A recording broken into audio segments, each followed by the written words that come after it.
Hey guys, in this video I will show you how you can fix FiveM constantly crashing when you're trying to load into server or while you in game in that particular server or other.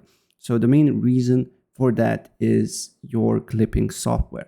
Usually is metal.tv causing the issues. So what you need to do here is you just need to go to Task Manager or go to the system tray, and if you're running some sort of clipping software like a Metal TV or other, just close all the softwares here and then look if the problem persists or not.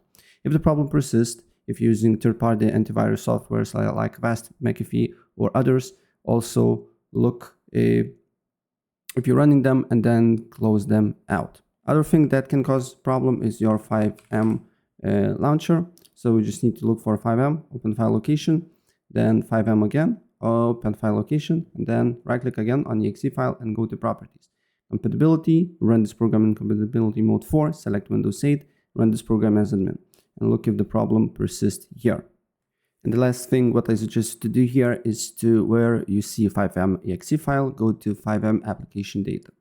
Then you need to go to data, and then you should see server cache, and server cache pref.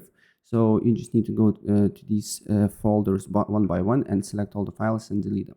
Don't worry, it's just the cache files. It won't affect your game, right? And then delete from your bin as well, and then restart your computer and your problem should be fixed. So that's pretty much it.